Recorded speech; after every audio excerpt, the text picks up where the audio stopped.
जय श्री महाकाल दोस्तों। तो आज मैं आया हूँ भारत की 12 ज्योतिर्लिंग में से एक ओंकारेश्वर घूमने, और इस वीडियो में मैं आपको यहाँ के बारे में फुल इन्फॉर्मेशन बताने वाला हूँ, जैसे कि यहाँ पे जल्दी दर्शन करने का सही तरीका, कम पैसों में बोटिंग, यहाँ पर रहना, खाना, आने जाने का खर्चा और बाकी सारी चीजें। और हाँ, एक ऐसी गलती जो मैंने की लेकिन आप बिल्कुल मत करना। तो देरी किस बात की, चलिए इस वीडियो को शुरू करते हैं।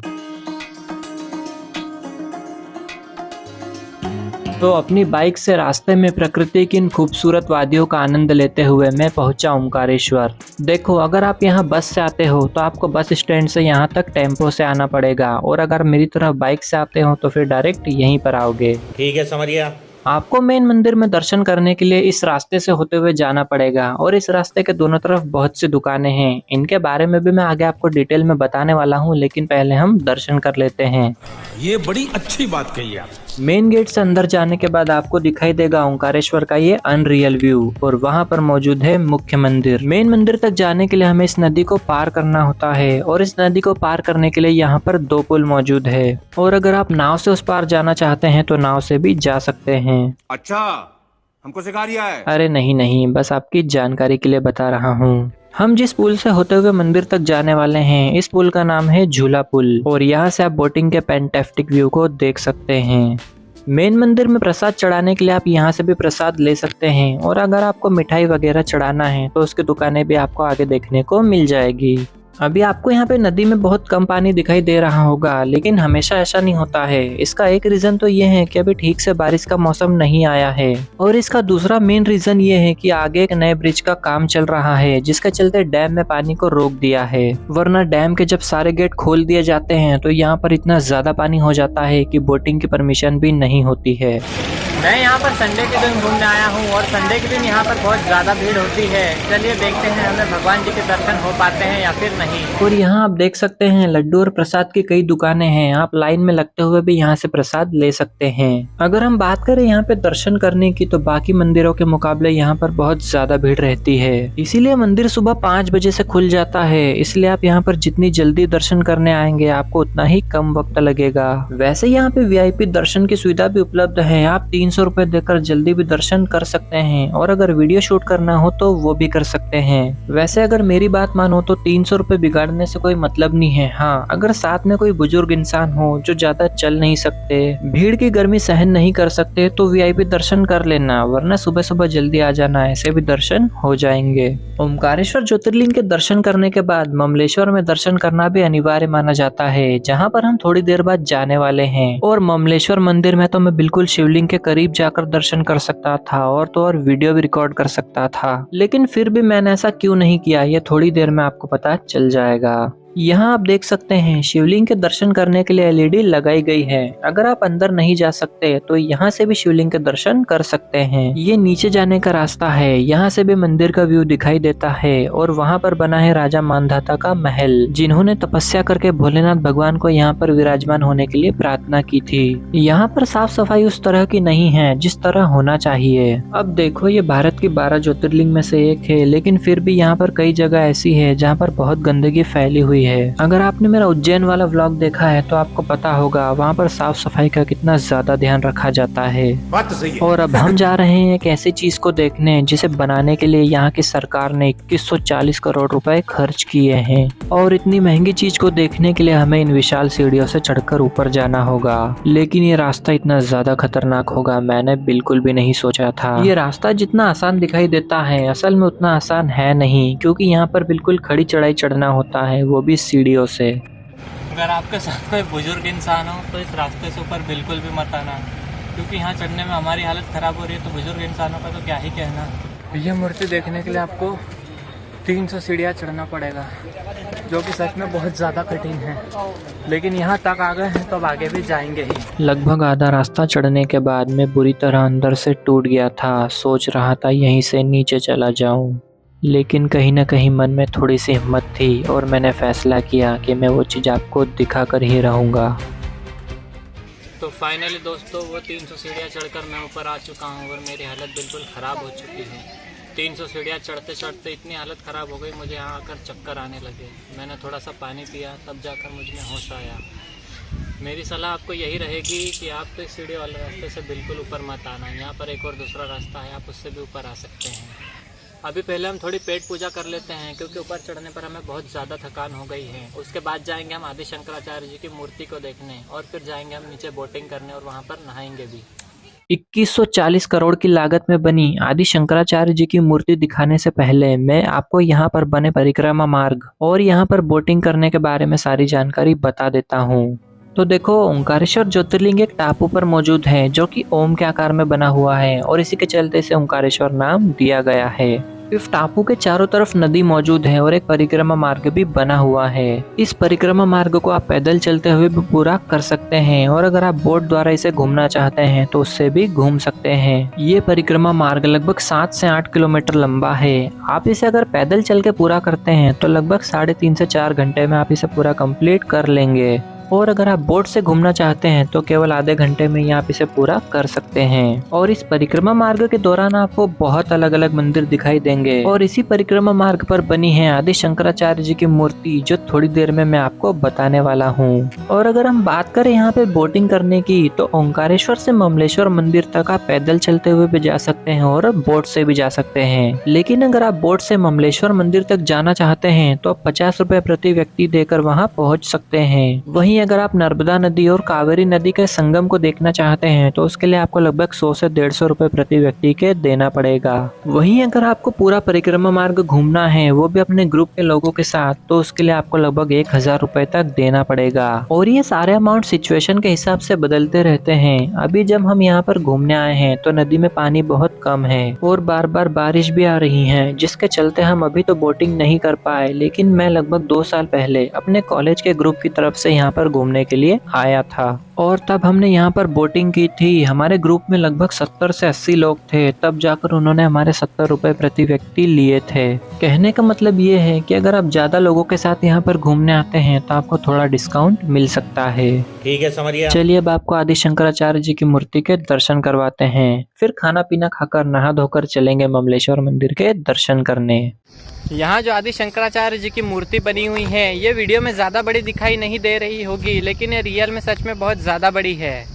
108 फुट ऊंची आदि शंकराचार्य जी की इस मूर्ति को स्टैच्यू ऑफ वननेस का नाम दिया गया है, और इस मूर्ति को बनाने के लिए यहाँ की सरकार ने लगभग 2140 करोड़ रुपए खर्च किए हैं। और इसे बनाने का मेन रीजन यही है कि यहाँ पर पर्यटन को बढ़ावा मिल सके। और इस मूर्ति में आदि शंकराचार्य जी को 12 साल के बालक के रूप में दर्शाया गया है, क्योंकि इसी उम्र में वे ओंकारेश्वर भ्रमण करने के लिए आए थे।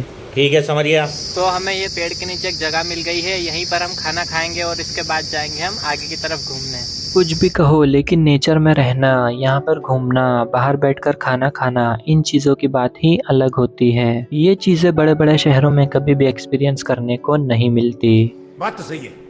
ये जो आपको दिखाई दे रहा है, ये परिक्रमा मार्ग का ही रास्ता है, और मेरी सलाह तो आपको यही रहेगी कि अगर आप 8 किलोमीटर पैदल चल सकते हैं तो आप इस परिक्रमा मार्ग पर जरूर जाना, क्योंकि यहाँ से जो नेचर के नज़ारे दिखाई देते हैं वो आपको कहीं और दिखाई नहीं देंगे।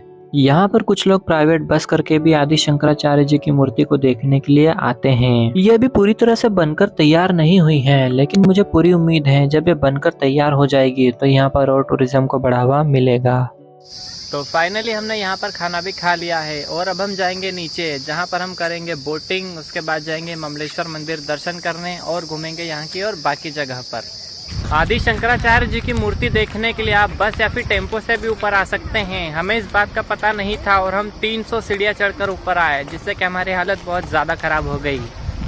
तो अभी मैं आ गया हूँ गौरी सोमनाथ मंदिर। यहाँ पर हम दर्शन करेंगे, फिर जाएंगे नीचे की तरफ। इस परिक्रमा मार्ग पर आपको गौरी सोमनाथ का मंदिर भी देखने को मिलेगा, जिसे कि मामा भांजे का मंदिर भी कहा जाता है। और इस मंदिर के बारे में ये प्राचीन मान्यता है कि अगर जो सगे मामा और भांजे होते हैं वो अगर इस शिवलिंग के आसपास खड़े होकर हाथ मिलाते हैं तो उनके हाथ आपस में मिल जाते हैं। लेकिन अगर कोई दूसरे यहाँ पर हाथ मिलाने की कोशिश करते हैं तो उनके हाथ यहाँ पर नहीं मिलते हैं। लेकिन जब हमने ये बात यहाँ के पंडित जी से पूछी तो उन्होंने बताया कि पहले यहाँ पर ऐसा होता था, लेकिन अब ऐसा कुछ भी नहीं होता। सीढ़ियों से चढ़ना ज्यादा कठिन होता है लेकिन उतरना नहीं, इसलिए अब हम इन 300 सीढ़ियों से वापस नीचे उतरकर जाने वाले हैं। नीचे जाते वक्त रास्ते में मुझे कुछ बंदर भी दिखाई दिए। मैं उनके साथ ज्यादा वीडियो शूट नहीं कर पाया क्योंकि कभी कभी बंदर हाथ में जो भी चीज दिखती है उसे छीनकर भाग जाते हैं, और अगर ऐसा होता तो शायद अभी आप ये व्लॉग नहीं देख पाते। बात तो सही है। तो सीढ़ियों से नीचे उतरकर अब हम पहुंच चुके हैं नदी के किनारे पर। यहाँ पर नहाएंगे धोएंगे और फिर चलेंगे आगे दर्शन करने। आप देख सकते हैं यहाँ पे नदी में कितना कम पानी है। नॉर्मली यहाँ पे इतना कम पानी नहीं होता, लेकिन जैसा कि मैंने पहले बताया अभी ब्रिज का काम चलने से पानी को रोक दिया गया है, जिसके चलते हम यहाँ पर आसानी से नहा सकते हैं। तो फाइनली अब हम नदी पर पहुंच चुके हैं। यहाँ पर नहाएंगे और फिर देखेंगे बोटिंग का प्राइस क्या है। अगर वो हमारे बजट में हुआ तो हम जाएंगे बोट की भी सवारी करने। बोटिंग के प्राइस तो मैंने आपको पहले ही बता दिए हैं। ग्रुप के साथ अगर घूमने आओगे तो डिस्काउंट मिलने के ज़्यादा चांसेस रहेंगे। यहाँ पर मैं एक घंटे तक आराम से नहाया। अगर आपने मेरे पुराने व्लॉग्स देखे हैं तो आपको पता होगा कि मुझे नदी में नहाने का कितना ज्यादा शौक है। अभी मुझे तैरना नहीं आता, इसलिए मैं ज्यादा देर किनारे पर ही नहाया। अगर आपको भी तैरना ना आता हो तो ज्यादा दूर मत जाना, क्योंकि कहा जाता है इस ब्रिज के नीचे इतना ज्यादा पानी है जिसका कोई एंड पॉइंट ही नहीं है। कहा जाता है कि लगभग 7 पलंग में जितनी रस्सी आती है उनसे नापने पर भी इसका एंड पॉइंट नहीं मिला था। और यही रीजन है कि इस ब्रिज के नीचे कोई भी पिलर नहीं लगा है, क्योंकि इसे बनाते वक्त इसकी गहराई का कोई भी सही अंदाजा नहीं लगा पाया था। भाई साहब कुछ ज्यादा नहीं हो गया ये? मतलब कुछ भी। देखो मैंने तो खुद से नाप के देखा नहीं है। यहाँ पर जो प्राचीन मान्यताएं बताई जाती हैं वही मैं आपको वीडियो में बता रहा हूँ। और यही बात मान लो तो फायदे में रहोगे, क्योंकि अगर खुद से गहराई नापने जाओगे तो खत्म, bye bye, tata, goodbye, गया। तो फाइनली मैंने नदी में स्नान भी कर लिया है। अब हम जाएंगे आगे दर्शन करने के लिए। आप विश्वास करो या ना करो, लेकिन जब मैं यहाँ पर घूमने के लिए गया था तब नदी में इतना कम पानी था कि हमने पूरी नदी को बीच में से ऐसे चलते हुए पार किया। केवल थोड़ी जगह पर पानी था और इतना कम पानी मैंने आज से पहले यहाँ पर कभी भी नहीं देखा था। नॉर्मली इस जगह पर इतना ज्यादा पानी होता है जिसकी कोई हद नहीं होती, लेकिन फिलहाल आप देख सकते हैं यहाँ पर कैसे हम पैदल चलकर आगे की ओर जा रहे हैं। ऐसा नज़ारा शायद आपको आगे किसी भी व्लॉग में देखने को नहीं मिलेगा, क्योंकि तब तक यहाँ पर बहुत ज़्यादा पानी भरा होगा। और इतना शानदार नज़ारा दिखाने के लिए वीडियो को लाइक करके चैनल को सब्सक्राइब करना तो बनता है। मुझे पूरी उम्मीद है अभी तक आपने वीडियो को लाइक करके चैनल को सब्सक्राइब कर लिया होगा। नहीं। म्यूजिक। और आप देख सकते हैं यहाँ पर पत्थर की कितनी अच्छी शिवलिंग बनी हुई है। तो फाइनली नदी को पार करके अब हम घाट पर पहुंच चुके हैं और अब हम जाएंगे ममलेश्वर मंदिर। आप देख सकते हैं यहाँ पे रास्ते में कितना बड़ा कलश बना हुआ है। ये शायद पानी की टंकी है, क्योंकि इसमें मुझे छोटे छोटे नल दिखाई दे रहे हैं। और यहाँ से भी आप आदि शंकराचार्य जी की मूर्ति के शानदार नजारे को देख सकते हैं। ममलेश्वर मंदिर तक जाने के लिए हमें इस पुल को पार करना होगा, तो चलिए इस पुल को पार करते हैं। और इस पुल को पार करते हुए आप पहुंचेंगे प्राचीन ब्रह्मेश्वर मंदिर में, और यहाँ से दिखाई देगा आपको ओंकारेश्वर का ये सबसे शानदार नज़ारा। बाकी किसी और जगह से ये ब्यूटीफुल व्यू आपको नहीं दिखाई देगा। और इस नज़ारे को देखने के बाद आप केवल एक ही बात कहोगे, So beautiful, so elegant, just looking like a wow. Just looking like a wow. और यहाँ के सुंदर नज़ारों को देखते हुए हम पहुँचे ममलेश्वर मंदिर, जहाँ पर जाकर हमने प्रसाद लिया। यहाँ की सबसे अच्छी बात यह है कि यहाँ पर कोई भी वीआईपी सुविधा मौजूद नहीं है। सभी को एक लाइन से होते हुए अंदर दर्शन करने के लिए जाना पड़ता है। पहले यहाँ पर अंदर मोबाइल ले जाना अलाउ था, लेकिन फिलहाल इसे बंद कर दिया गया है। लेकिन फिर भी मैं बिना लाइन में लगे शिवलिंग के बिल्कुल पास जा सकता था और वीडियो को भी रिकॉर्ड कर सकता था, क्योंकि यहाँ के जो पंडित जी हैं वो मेरे पापा के बचपन के दोस्त हैं, इसलिए वो हमें मंदिर के अंदर से भी दर्शन करवा देते हैं। लेकिन अभी मैं अपनी फैमिली के साथ नहीं आया हूँ। वैसे फोन पर बात करके भी मेरा काम हो सकता था, लेकिन फिर दर्शन करने में वो आनंद नहीं आता। इसीलिए मैंने बाकी लोगों की तरह लाइन में लगकर ही दर्शन किए और अंदर के वीडियो को भी रिकॉर्ड नहीं किया। अच्छा, हमको सिखा रिया है? नहीं, ऐसी बात नहीं है। Just for your kind information कि थोड़ी बहुत पहचान तो मेरी भी है। हम मालूम है तेरे बाप को मत सिखा, चल। यहाँ पर दर्शन करने के बाद हम गए मार्केट घूमने। प्रमुख मंदिर जाने के रास्ते में दोनों तरफ आपको बहुत सी दुकानें देखने को मिल जाएगी, और इन दुकानों पर मुख्य रूप से पूजा पाठ का सामान जैसे शिवलिंग, भगवान जी की फोटोज, हाथ में पहनने के कड़े, गले में पहनने की माला, बच्चों के खिलौने, ऐसी ही चीजें देखने को मिलेगी। बाकी जगह के मुकाबले यहाँ पर चीजें थोड़ी एक्सपेंसिव व्यू है, क्योंकि कोई भी इंसान जब इतनी दूर से यहाँ पर घूमने के लिए आता है तो यहाँ की जर्नी को यादगार बनाने के लिए कोई न कोई चीज लेकर ही जाता है। यहाँ पर भोलेनाथ भगवान की बहुत ही सुंदर सुंदर फोटोज मौजूद हैं। मुझे तो ये वाली फोटोज बहुत ही ज्यादा प्यारी लगी। आपको भी ये फोटो अच्छी लगी हो तो कमेंट बॉक्स में जय श्री महाकाल लिख देना।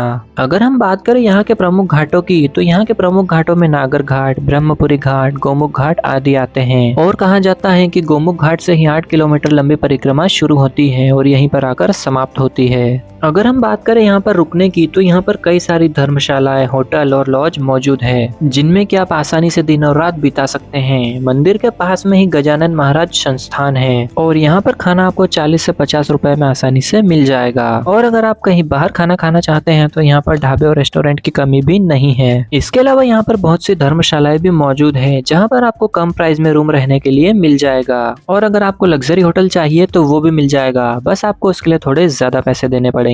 ओमकारेश्वर से उज्जैन की दूरी है 140 किलोमीटर। 150 से 200 रुपए देकर आप आसानी से उज्जैन से यहाँ पर पहुँच सकते हैं। वहीं अगर आप इंदौर से ओमकारेश्वर आना चाहते हैं तो इंदौर से ओमकारेश्वर की दूरी है लगभग 75 किलोमीटर और 100 से 150 रुपए देकर आप आसानी से यहाँ पर पहुँच सकते हैं। ये वीडियो देखने के बाद अगर आपके मन में और कोई भी डाउट रह गया हो तो आप इस वीडियो के कमेंट बॉक्स में मुझसे पूछ लेना, मैं पर्सनली आपको उसका जवाब दे दूंगा। भारत में मौजूद 12 ज्योतिर्लिंग में से मैं 4 ज्योतिर्लिंग घूम चुका हूँ। बाकी और 3 ज्योतिर्लिंग के व्लॉग आपको इस प्लेलिस्ट में देखने को मिल जाएंगे। पूरा वीडियो देखने के लिए दिल से धन्यवाद।